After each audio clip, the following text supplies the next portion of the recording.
Bonsoir les amis, bienvenue sur Power Trade, la chaîne des stratégies d'investissement simples et efficaces. Alors aujourd'hui, nous avons acheté un petit peu d'Alibaba, on va aller voir ça tout à l'heure. Mais en attendant, regardons un petit peu ce qu'il s'est passé sur les marchés et donc on va commencer par le CAC 40. CAC 40 qui a fait un peu du surplace aujourd'hui, hein. On a une petite amplitude, le marché se pose des questions, hein. On a beaucoup monté déjà, mais voilà, pas de prise de bénéfice plus que ça en vue, hein, puisque nous avons clôturé à 7408,53 avec moins 0,10% de baisse. Alors, globalement, hein, on a alterné entre très petites hausses et très petites baisses pour clôturer quasiment à l'équilibre. Et voilà, donc nos algorithmes n'ont pas été touchés. Donc nous sommes toujours acheteurs, les amis, sur le CAC 40 comme sur le DAX. Je vous donnerai d'ailleurs encore demain, hein, comme tous les matins, les points algorithmiques qui nous permettent de trader sur le CAC 40, mais aussi de sentir la force du marché pour savoir s'il faut alléger ou pas sur les actions quand on a effectivement des bénéfices. Quand le CAC 40 passe vendeur, eh bien on a plutôt souvent intérêt à prendre des bénéfices et puis à racheter plus bas. Alors sur le DAX, les amis, sur le DAX, nous avions à peu près la même configuration, hein, puisque entre hausse et baisse, nous avons alterné tout au long de la journée avec, voilà, quasiment un doji, on va dire, mais avec très peu d'amplitude au niveau des ombres. Aussi bien sur le CAC 40 que sur le DAX, nous restons dans ce canal haussier. Donc voilà, tout va très bien pour nos positions, hein, puisque nous sommes acheteurs. C'est super cool. Concernant le S&P 500, eh bien le S&P 500, il est toujours acheteur, hein. Je vous ai donné les points aussi aujourd'hui. Nos points algorithmiques n'ont pas été touchés, donc on reste bullish, on reste long sur le S&P 500 aussi. Et globalement, je vous donnerai aussi donc les points demain, les amis, concernant à présent le Brent, hein, on voit que la moyenne 2 jours, 12 jours, elle est toujours bien vendeuse. C'est absolument hallucinant, hein, de voir le Brent alors que nous sommes encore dans le conflit ukrainien, qu'on est encore dans le conflit israélien, palestino-israélien si vous voulez, mais voilà, on a frôlé la guerre de toutes parts et puis on est toujours en guerre, hein, en Ukraine, et d'ailleurs ça a l'air de mal se passer pour les Ukrainiens et on s'aperçoit que peut-être que les Américains vont finir par lâcher les Ukrainiens parce que ça leur coûte cher tout ça. Donc voilà, ils ont fait leurs petites expériences, hein, au niveau de leurs armes, et puis maintenant ils vont lâcher évidemment très certainement l'Ukraine et globalement on peut se poser la question de pourquoi tant de morts, les amis, hein. Je pense vous avoir déjà éclairé mon sentiment sur la question. Concernant l'euro-dollar, on est toujours, hein, sur les paraboliques SAR, je vais pas vous les mettre, hein, mais on est toujours vendeur sur l'euro-dollar.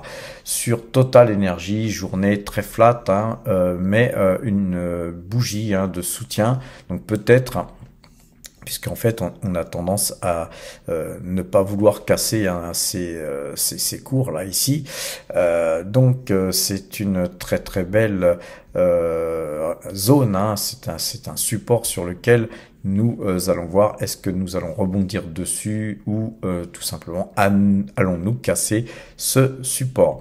Sur L'Oréal, hein, toute petite prise de bénéfice, hein, je vous rappelle qu'on était acheteur par ici, donc on a encore le temps de voir venir pour vendre ou pas. On attendra un signal de vente au niveau du CAC 40, mais aussi pourquoi pas de la valeur au niveau de la moyenne 2 jours, 12 jours. Sur Pernod Ricard, on repart, on repique du nez, hein, donc on repart à la baisse, mais voilà, c'est une valeur qui nous inquiète pas, hein. Au contraire, si on pouvait avoir un signal plus bas pour remiser sur cette valeur, hein, les titres que nous avions déjà vendus sur les quasiment plus hauts, ça nous ferait bien plaisir. Sur la Française des Jeux, nous avons une jolie bougie là, malgré la baisse.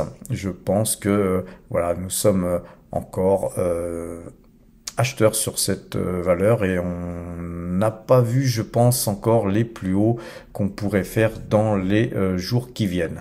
Alors sur GTT, par contre, ça pue un peu, hein, puisqu'on a la moyenne 2 jours, 12 jours qui est passée vendeuse. Voilà, on a une petite ligne, hein, on va regarder ça demain, mais je pense que nous allons conserver un petit peu toutes les pauses qu'on a d'ailleurs actuellement. Sur Crédit Agricole, par contre, ça monte bien, hein, on est toujours dans une phase relativement très acheteuse sur Crédit Agricole.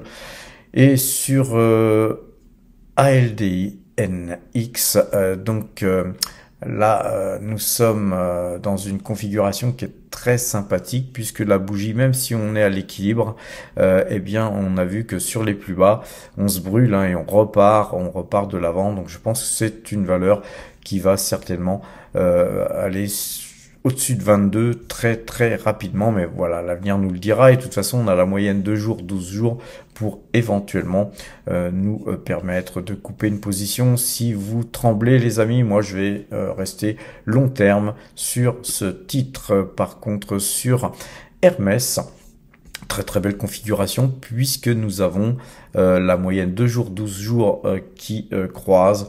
On pourrait, je dis bien on pourrait acheter cette valeur si voilà, nous n'étions pas acheteurs si loin. Là, on n'a pas intérêt stratégiquement à rentrer sur cette valeur, car si elle rebaissait, en fait, on ferait une moyenne qui nous arrangerait pas pour pouvoir nous éjecter de cette valeur. Donc, on la conserve en espérant évidemment qu'elle continue son petit bonhomme de chemin à la hausse. Alors, concernant la COFAS, on est toujours dans une configuration qui nous inspire pas. La moyenne 2 jours, 12 jours est toujours acheteuse, hein, mais la bougie d'aujourd'hui est un petit peu craignos, si je pouvais m'exprimer ainsi. Alors, on conservera de toute façon nos COFAS, hein, puisque c'est une valeur qui verse un bon dividende. Concernant Michelin, très très belle bougie aujourd'hui, donc voilà, on est très très bien orienté sur Michelin. On conserve aussi nos positions, d'ailleurs on conserve toutes nos positions nous, hein. On a juste vendu Lotus Bakery voilà, pour prendre un petit peu de cash. Puis en plus, on n'avait que 2 titres, hein, donc on a pris nos bénéfices, mais sur ces 2 titres, on a quand même ramassé du pognon. Alors les amis, maintenant sur voilà, sur LVMH, hein, rappelez-vous, on a fait feu 2 fois, hein, on a fait feu ici, là, 690 €, et puis on a refait feu à 701 €. C'est une valeur qu'on a traité de multiples fois, surtout après le Covid, hein, on avait bien ramassé sur LVMH, puis après on a un petit peu arrêté de la traiter pendant quelques temps, mais là aujourd'hui on est revenu dessus, on a rebondi sur ce trend, et en diversification LVMH c'est pas mal, sachant qu'on a des objectifs à 800 voire 900 €.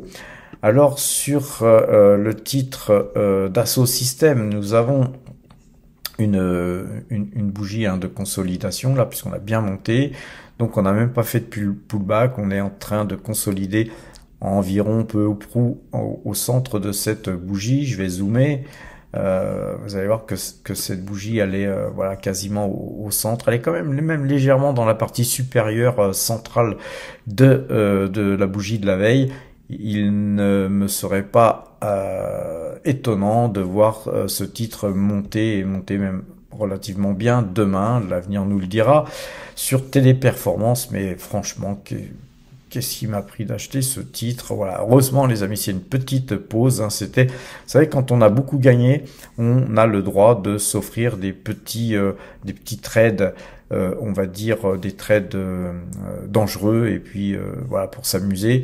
Et puis c'était aussi pour vous montrer que voilà, on pouvait être très très négatif sur un titre pendant très longtemps, et puis changer d'avis.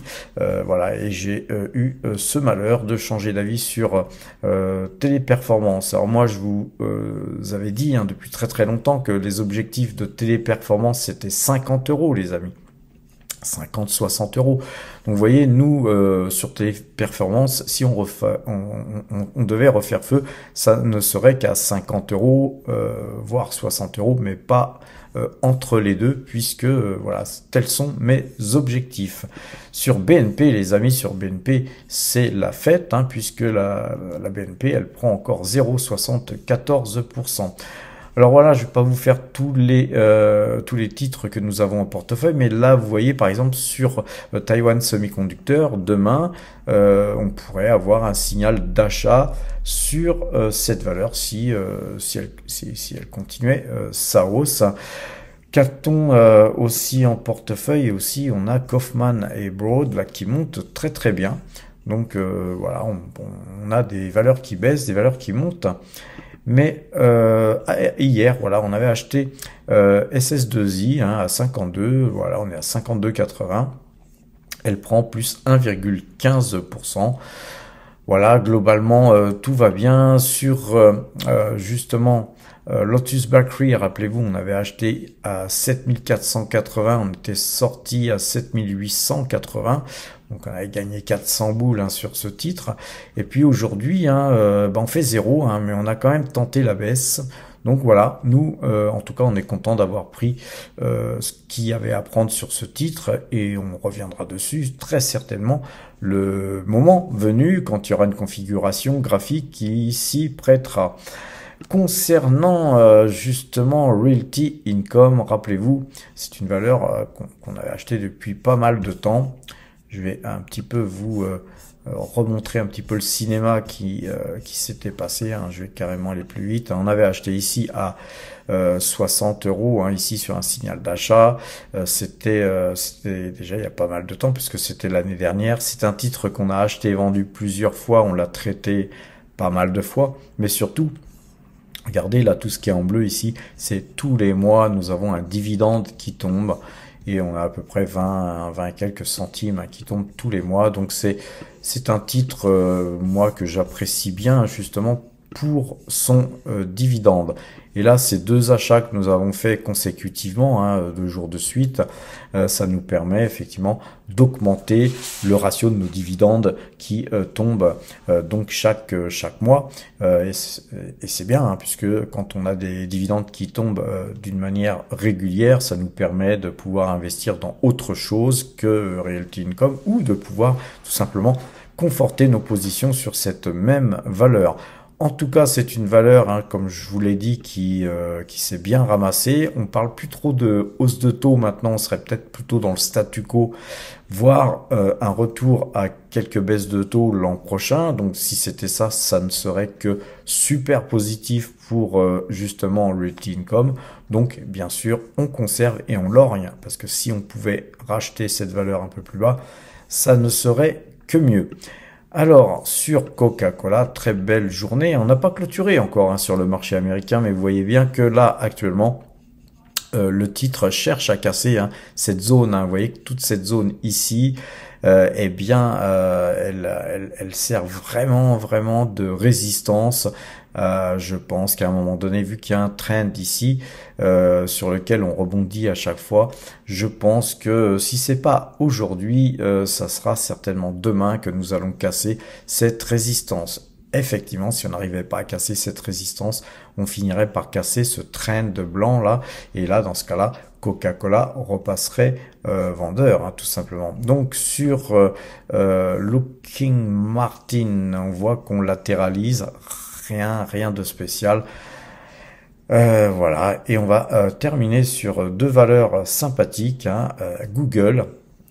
Très belle hausse sur Google, puisque Google prend 5,33% à l'instant où je vous parle. Et effectivement, Google est en train de sortir, j'ai oublié le nom, mais Google est en train de sortir quelque chose au niveau de l'intelligence artificielle qui va, je pense, grandement concurrencer Microsoft. Donc la guerre de l'intelligence artificielle est repartie. C'est reparti pour un tour, les amis. En tout cas, Google, on en a. Moi, je suis un petit peu embêté parce que je fais des virements périodiques de 3000 euros depuis le Crédit Agricole vers Fortunéo. Donc, j'ai du mal à pouvoir acheter ce que je veux. Mais voilà, en fait, faut pas se presser. Puis, faut utiliser les outils qu'on a et les moyens qu'on a. Donc, puisque ce sont les moyens, normalement, je pourrais aussi me déplacer à la banque, taper du poing sur la table et leur dire, vous allez me faire un virement de temps et puis point barre, même si je devais payer 20 balles. Voilà, sauf que j'ai pas du tout le temps ni envie d'aller me fâcher à l'autre bout de Paris, puisque la banque en question est située dans le 7e arrondissement. Donc, je passe mon tour là-dessus et de toute façon, c'est aussi peut-être plus sécure pour moi d'acheter pas à pas les valeurs que je souhaite acheter, puisque je vous rappelle qu'on est dans un marché qui est super bullish, c'est super haussier et voilà, le risque, c'est qu'on se prenne un retournement et si on investissait tout au même moment, que se passerait-il? Eh bien, nos avoirs diminueraient très fortement. Donc, on va jouer la sécurité et on va se dire que dans tout mal, un bien. Et voilà, on fait avec. Alors, concernant l'action Alibaba, le mnémonique c'est Baba. Ah, c'est marrant comme mnémonique. J'ai donc opté pour une petite ligne, mais alors vraiment une toute petite ligne. Et là, les amis, c'est pour le portefeuille débutant. Je voulais prendre du Google, rappelez-vous. Mais vu qu'elle a pris 5 et quelques pourcents, je pense que voilà, on va passer notre tour sur Google aujourd'hui. Et j'ai pris Alibaba et je vais vous montrer pourquoi tout à l'heure. Sans quoi vous dire de plus, je suis toujours en surveillance du titre la chargeur. On voit que la moyenne mobile 2 jours, 12 jours. On va agrandir ça un petit peu plus pour vous montrer. Elle n'a pas coupé encore. Par contre, demain, si ce titre montait, eh bien, nous achèterions certainement une petite ligne pour initialiser une position sur ce titre. Voilà les amis, donc je vous ai un petit peu fait le tour de toutes les valeurs voilà, qu'on a en portefeuille et sur quoi il s'est passé quelque chose. Alors les amis, Alibaba, c'est un très gros groupe chinois. Vous en avez forcément entendu parler. J'ai déjà fait 1 ou 2 achats sur ce titre depuis déjà très longtemps. Mais les valeurs chinoises, vu la politique communiste du pays, ne m'attire pas plus que ça. Je dirais même que les valeurs chinoises auraient tendance même à me faire fuir.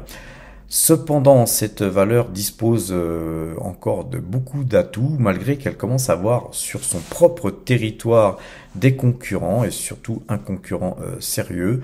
Mais voilà, ça a changé de management, on n'a plus Jack Ma aux manettes, et voilà, je pense que par rapport à sa valeur, et on va voir son graphique déjà, je pense que cette valeur méritait voilà, de figurer un petit peu dans notre portefeuille.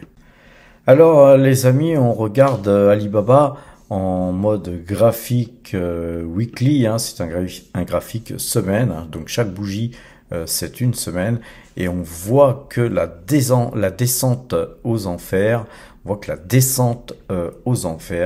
a été terrible pour le groupe Alibaba, puisque nous avions coté 319,32 dollars au plus haut, et au plus bas nous avons coté 58 attendez que je vous dise pas de bêtises, nous avions au plus bas coté 64,80 $.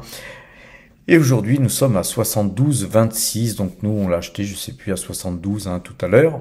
Mais voilà, analysons un petit peu ce graphique. On voit que on est sur des plus bas, sur cette zone-là, qui correspond aux années 2015-2016. Vous vous rendez compte que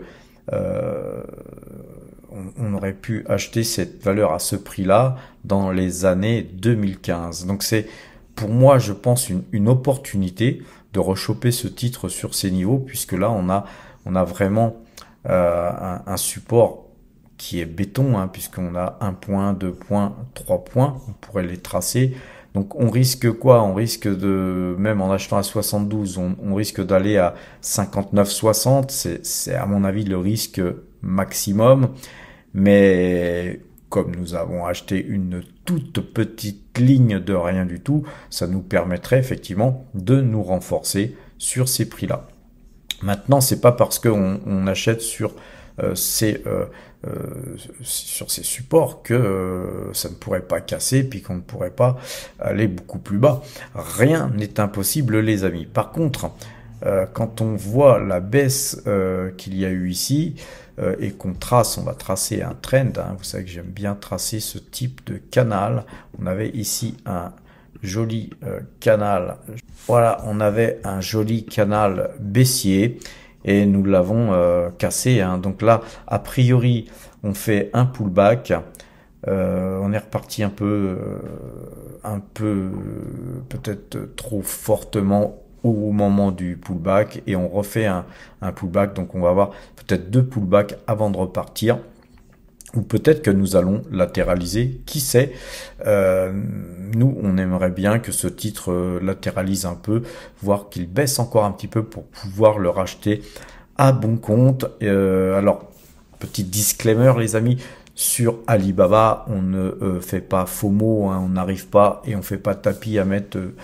je veux dire, tout son pognon sur une valeur comme ça, on ne met que 1% maximum de son patrimoine. Alibaba, c'est une valeur qui est cotée aussi à New York, mais on n'a aucune garantie en fait, hein, puisque le gouvernement chinois pourrait très bien nous spolier, comme le gouvernement chinois a spolié plus ou moins Jack Ma. Donc les amis, là, on fait un petit peu comme sur Téléperformance, un coup, on fait un coup, mais vous savez, quand on fait plusieurs coups de ce genre, la loi des chiffres fait qu'on arrive toujours à en faire un bon. Et si on perd, je sais pas, si on perd 1000 euros sur Téléperformance, et puis que sur Alibaba on en gagne 2 ou 3000, on clôture les 2 pauses et on se retrouve de toute façon avec du bénéfice. Voilà un petit peu la vision de la stratégie que j'ai moi sur ce type de valeurs, hein, qui sont des valeurs qui comportent quand même des risques importants, mais globalement de toute façon, quand bien même nous perdrions l'ensemble des sommes investies sur Alibaba et sur Téléperformance, vu tout ce qu'on a gagné avant, ça passerait dans les pertes et profits, les amis. Alors, pourquoi j'ai acheté cette valeur? Pas seulement graphiquement, les enfants, hein.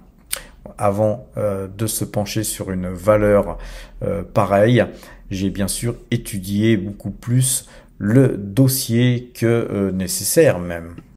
Alors les amis, que fait Alibaba? Il faut se poser la question déjà de que fait Alibaba, parce que vous connaissez forcément Alibaba comme concurrent d'Amazon au niveau du commerce en ligne, mais Alibaba c'est beaucoup plus important que ça, hein. C'est une plateforme qui utilise aussi la monétisation. C'est une société qui fait du cloud. Enfin, c'est une société qui fait énormément de choses, notamment aussi des haut-parleurs intelligents. En fait, ils font à peu près ce que fait globalement Amazon, sauf que c'est basé en Chine, à Hangzhou, et c'est évidemment justement le problème de cette valeur, c'est que effectivement la sécurité, hein, de nos titres n'est pas forcément super bonne.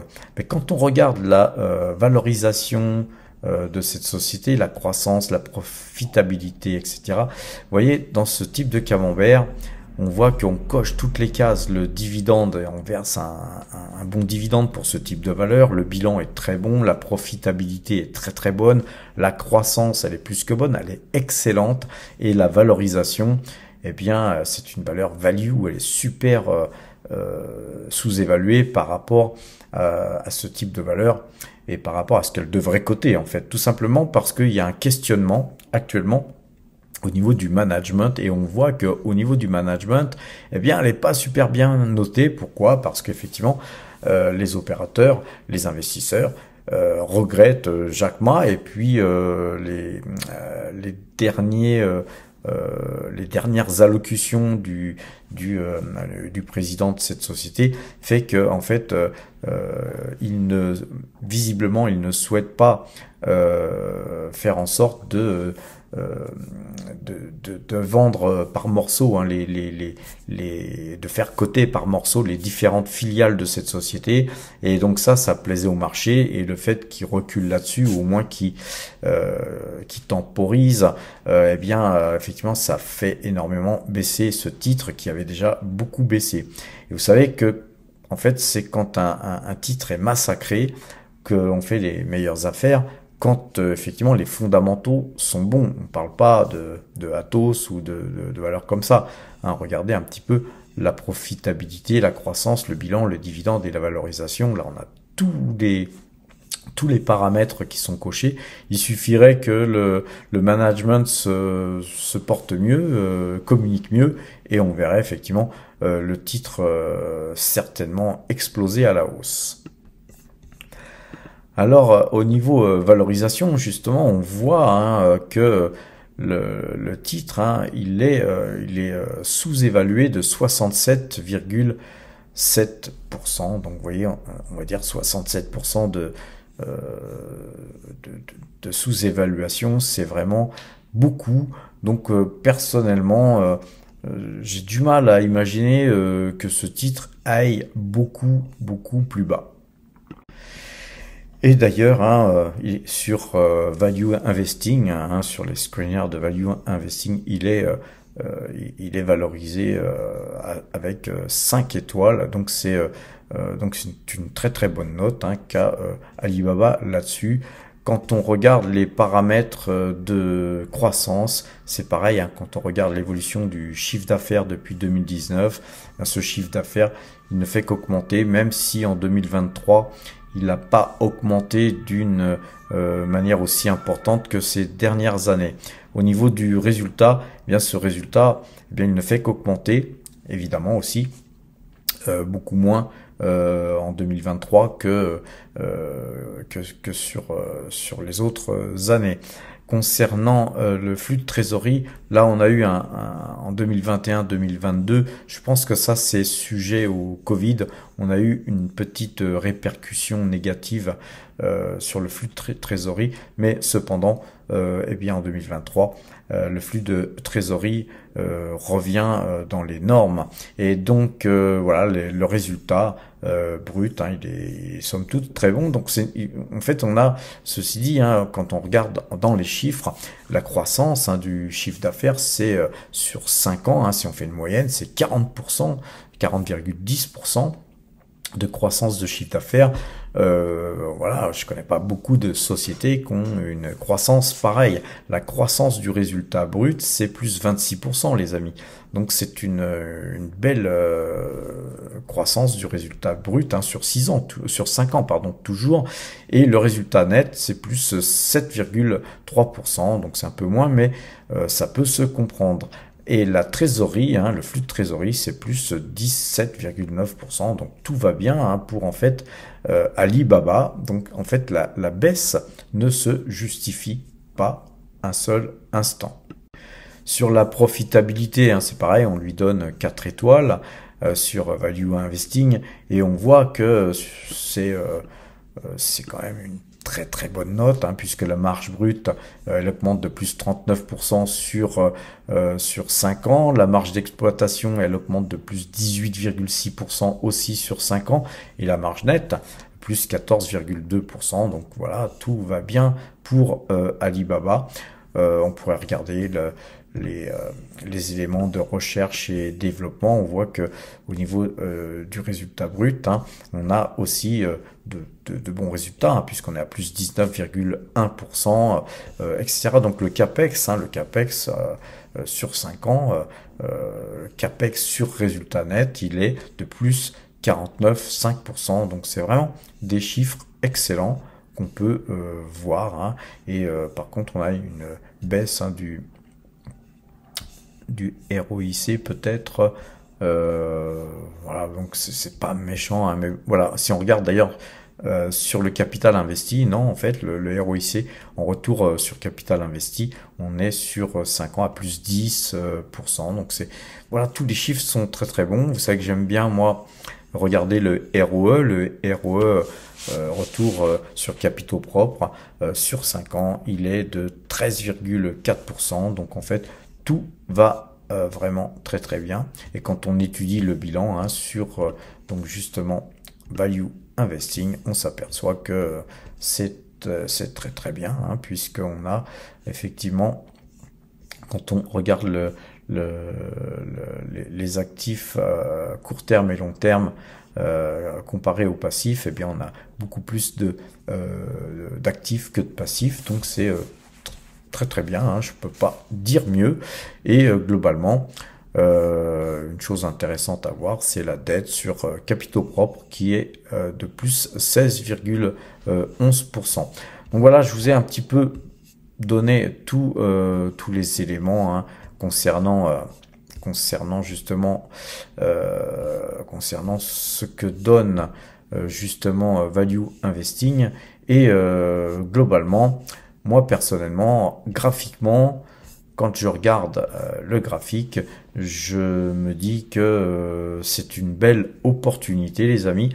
Donc, une petite ligne a été faite. Alors les amis, hein, comme je vous l'avais dit, on montre tout, hein, sur Power Trade. Et là, donc, on voit bien que notre portefeuille, tel que je vous l'ai montré sur le tableau récapitulatif des valeurs du portefeuille débutant, on voit bien les 10 actions. Là, Alibaba, on voit bien les 10 actions BNP Paribas, les Total Energy que nous avons donc en portefeuille. Vous avez le prix de revient, vous avez tout là sous les yeux. Alors, ce portefeuille débutant, hein, je vous le rappelle, il a pour but tout simplement pédagogique de vous montrer comment on constitue progressivement un capital avec des toutes petites sommes qu'on épargne de par le fruit de son travail ou par des gains qu'on peut avoir ici ou là, hein. Ça pourrait être, par exemple, vous êtes serveur, garçon de café, vous pouvez mettre par exemple tous vos pourboires et vous les investissez, vous pouvez arrêter de fumer, vous pouvez avoir tout simplement des économies générées par telle ou telle décision de votre part. Ça pourrait tout simplement être vous priver de votre voiture, donc de ne plus payer d'assurance voiture, de pétrole, de prunes distribuées par la police, etc., etc., et de vous dire, voilà, à partir de maintenant, je prends le métro ou les transports en commun, tout dépend où vous habitez, mais ces économies générées vous permettent d'investir et d'investir progressivement. Donc nous, à Power Trade, nous mettons tous les YouTube AdSense que nous gagnons sur la chaîne YouTube, les primes de parrainage et les primes que nous avons sur Morning. Pour l'instant, c'est les seules choses qui sont monétisées à Power Trade. Donc globalement, tout ce qui a été donc gagné, à chaque fois, on le transfère sur le compte espèces. Et avec ce compte espèces, on achète des actions. Nous avions déjà acheté 6 Total Energy, il y a déjà pas mal de temps. Ensuite, on avait acheté 10 BNP dès qu'on a eu un petit peu de fonds disponibles. Et puis là, j'avais fait un virement donc sur le compte Boursorama et nous avons, à partir de là, aujourd'hui, acheté 10 actions Alibaba qui cotent actuellement 72,23. Et donc, à partir de ce moment-là, qu'a-t-on gagné depuis le début de l'année, puisqu'au début de l'année, nous étions à 350 €, les amis. Aujourd'hui, nous sommes à 1778,50 €, ce qui veut dire que nous avons gagné 1428 €. Gagner, c'est un grand mot, hein, puisqu'on a gagné effectivement de l'argent sur BNP, sur Total Energy, mais aussi parce que Total nous a versé un dividende, mais aussi tout simplement parce que tout ça, c'est de l'argent qui a été épargné. Donc en fait, on a 408% de plus d'argent que quand nous avons commencé au début de cette année, et c'est aujourd'hui donc 1778,50 € qui sont donc disponibles et qui sont donc qui font partie de notre patrimoine. Donc ça, vous voyez, ça s'est fait en fait en 18 mois. En 18 mois, on a pu faire ça et ce n'est que le début, les amis. Donc si vous souhaitez nous suivre, il y a des liens en description. Vous pourrez ouvrir des comptes. Si c'est un PEA, je vous conseille Fortuneo, ou Boursorama, pourquoi pas. Moi, je trouve Fortuneo beaucoup plus simple que Boursorama, mais vous pouvez opter pour les deux. C'est deux grands courtiers français en ligne sur lesquels vous pouvez compter et qui sont solides. Et si vous voulez travailler les actions américaines, comme Alibaba par exemple, eh bien moi je vous conseille DeGiro. Vous avez des liens en description qui vous permettront d'avoir des primes de parrainage, les amis.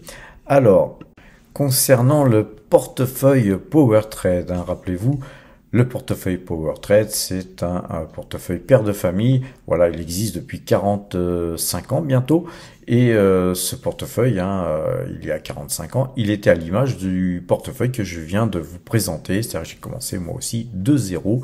Donc, encore une fois, les amis, cette chaîne est là pour vous encourager à investir. Si vous ouvrez des comptes de par les liens de parrainage, je vous épaulerai pour vos premiers ordres, pour vos problèmes techniques. Si vous ne comprenez pas quelque chose, c'est avec plaisir que je vous aiderai. Alors regardons un petit peu ce portefeuille PowerTrade, justement. Eh bien lui, depuis le début de l'année, il gagne 22,67% et c'est 169 529 € qui ont été donc engrangés. Et ce portefeuille, là actuellement, il a 107 592 € en espèces. C'est exactement 11,73% de l'ensemble de nos allocations d'actifs qui sont en espèces. Vous voyez, on n'achète pas grand-chose depuis quelques temps. On se laisse filer puisque on cherche surtout d'abord et avant tout à protéger notre résultat 2023. Et d'ailleurs, c'est pour ça qu'on avait vendu d'ailleurs deux titres, Lotus Bakery. Et Lotus Bakery, c'est un titre qui cote pas loin de 8 000 €. Donc, vous voyez, on fait 16 000 € pratiquement de cash dernièrement sur un portefeuille qui pèse actuellement 917 924 €. Alors, les amis, voilà, on se construit un capital comme ça avec le temps. Ne croyez pas qu'on arrive à se construire un portefeuille comme ça en 3 mois, 6 mois. Non, ça demande beaucoup de temps et beaucoup d'expérience. Et on est sur cette chaîne-là pour vous, justement, donner l'expérience nécessaire à pouvoir vous construire ce type de portefeuille. Alors les amis, le portefeuille temporaire à présent, c'est notre troisième portefeuille, c'est un nouveau portefeuille, il a été créé depuis le 27/11/2023, donc en gros ça fait même pas une dizaine de jours, et voilà, tous les jours on achète pratiquement une petite valeur ou on conforte une valeur existante, et globalement aujourd'hui nous n'avons rien fait sur le portefeuille temporaire, on a juste acheté du Alibaba sur le portefeuille débutant. Je voyais pas trop grand chose à faire aujourd'hui, j'ai pas d'inspiration, donc quand on n'a pas d'inspiration, on ne fait rien les amis. Ce portefeuille temporaire, eh bien il s'adjuge 1807 € depuis que nous l'avons créé, et sur l'ensemble de ce portefeuille qui néanmoins dispose de plus de 69% en espèces, et donc c'est 139 916 € qui sont en espèces. Il s'adjuge quand même pratiquement 1% puisque nous gagnons 0,90% voilà, depuis une dizaine de jours. Alors, pourquoi ce portefeuille temporaire? Tout simplement, pour ceux qui découvrent cette chaîne, tout simplement parce que je viens de vendre un appartement et voilà, j'ai pris 200 000 € de cet appartement, fruit de la vente, puisque j'ai gardé quand même suffisamment d'argent pour pouvoir payer l'imposition que la société doit payer, puisque nous sommes à l'IS.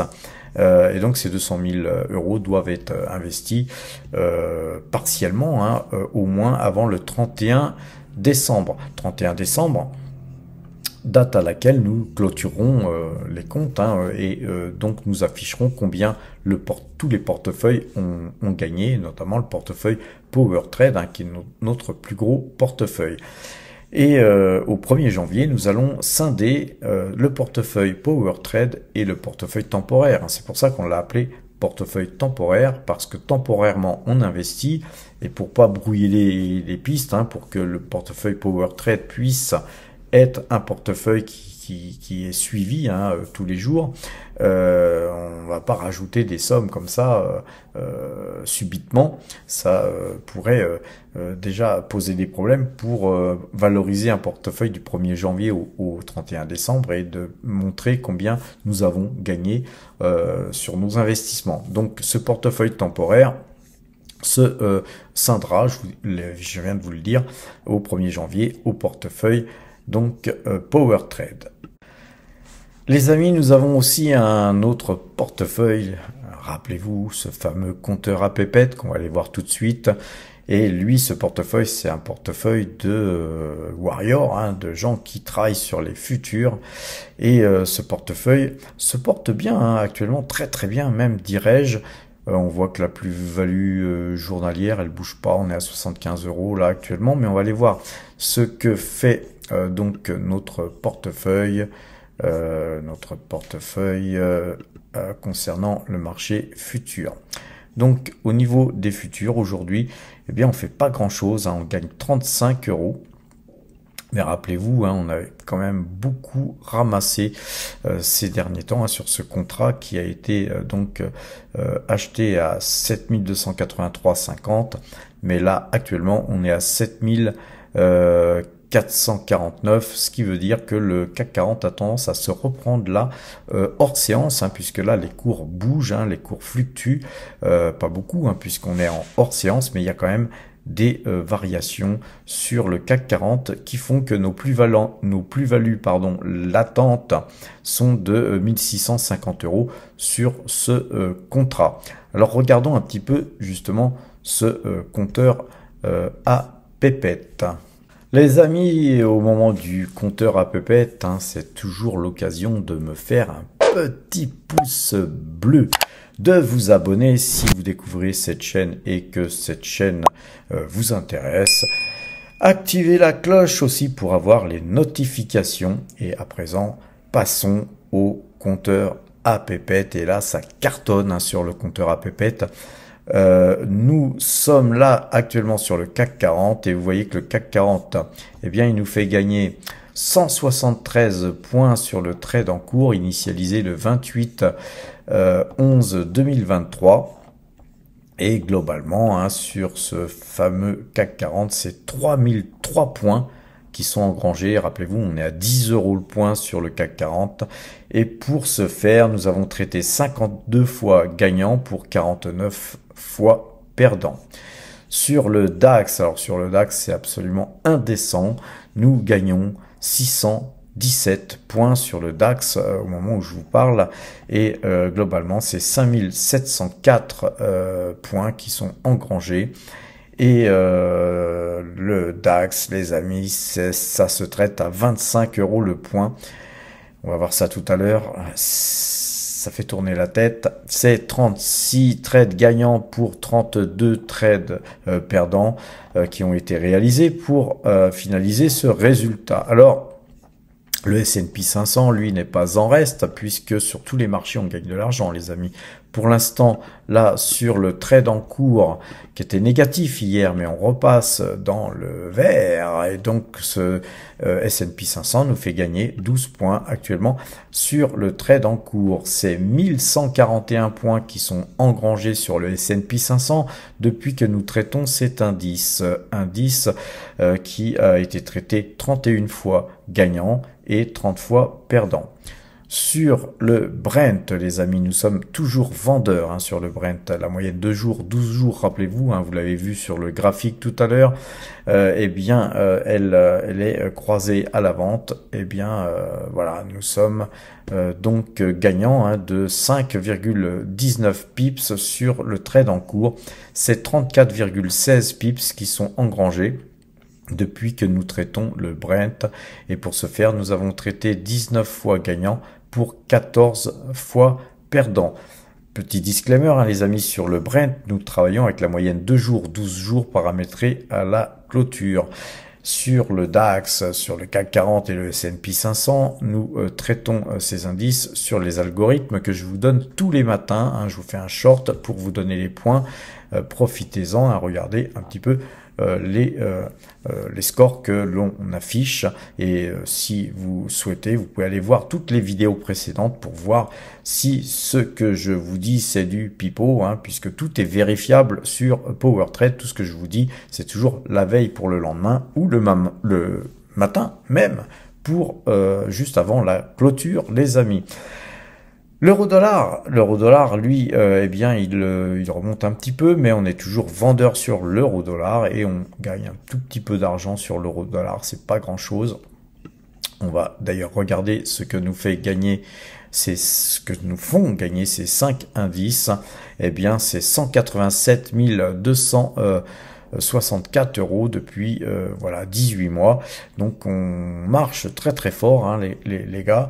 On a 9882 points d'engrangés sur l'ensemble de ces 5 indices et c'est surtout le DAX futur qui nous fait gagner 142 600 €, les amis. C'est absolument indécent. Voilà, les amis. Sachez que quand même, quand on traite sur ces 5 indices, il faut quand même avoir, on va dire au bas mot, 200 000 € hein, d'argent à côté pour justement pouvoir supporter les appels de marge ici ou là, hein, puisque on ne gagne pas tous les jours, les amis. Je vais pas vous montrer le graphique, hein, puisque je vous montrerai ça ce week-end au niveau des performances qu'on fait. Vous voyez, parce qu'on a déjà une vidéo qui est fort longue aujourd'hui. Et donc, globalement, il y a parfois des moments difficiles sur les marchés futurs et donc il faut avoir de la trésorerie. Mais quand on gagne sur 18 mois 187 000 € par rapport aux 200 000 qu'on a, on va dire, en déposit, pour les appels de marge, en fait, on a quasiment doublé. Hein. Donc, vous voyez qu'on gagne beaucoup plus sur les marchés futurs que sur le portefeuille PowerTrade en action. Par contre, attention les amis, encore petit disclaimer, je vous encourage pas du tout à travailler sur ce type de marché, car il faut une psychologie béton, il faut être très très fort psychologiquement, il faut avoir beaucoup d'expérience et il faut aussi être capable de suivre un système. Il faut déjà aussi avoir un système et il faut être capable de le suivre. Donc pour tous ceux qui travaillent déjà sur les marchés dérivés, si vous allez repérer que les algorithmes que je vous donne sont des points qui vous font gagner plus d'argent que le système que vous avez actuellement, eh bien c'est avec plaisir que je vous donne les points tous les matins, les amis. Concernant justement tous les points que je vous donne, pour l'instant, moi, depuis quelques temps, je m'étais arrêté de travailler sur les marchés futurs où je travaillais en dilettante. Mais depuis 3 mois, hein, depuis le 22 août 2023, je me suis remis dans le bain. Et là, vous voyez tous les trades qui ont été faits sur que je vous avais montré hein, la semaine dernière sur DeGiro. J'ai fait d'ailleurs une vidéo concernant justement les marchés futurs. Donc pour tous ceux qui veulent vérifier, c'est vérifiable en ligne hein, sur les vidéos que j'ai faites sur YouTube. Là actuellement sur la pause en cours, c'est 1654 € qui sont donc engrangés et au global depuis le 22 août, c'est 4039,65 € qui sont engrangés, puisque nous avons 0,75 centimes à chaque fois qu'on coupe et qu'on tourne, les amis. Nous avons eu 6 trades gagnants pour 7 trades perdants. Donc globalement, hein, si on fait la somme gagnée divisée par 3, eh bien on gagne un peu plus de 1346 € par mois en travaillant sur justement le futur CAC 40 avec un seul contrat. Donc on va attendre l'an prochain, en 2024, pour commencer à y ajouter du DAX très bientôt. On va y aller progressivement, les amis. C'est des marchés extrêmement dangereux, extrêmement volatiles. Donc on va faire très très attention d'augmenter nos pauses d'une manière très régulière et toute petite. On va pas se charger, on va pas charger la barque, on va pas charger la mule plus que ça. Les amis, je vais vous souhaiter une bonne fin de soirée. Portez-vous bien. N'oubliez pas demain matin pour les shorts que je vais vous faire pour les marchés dérivés pour ceux qui souhaitent suivre cela. Portez-vous bien et à demain.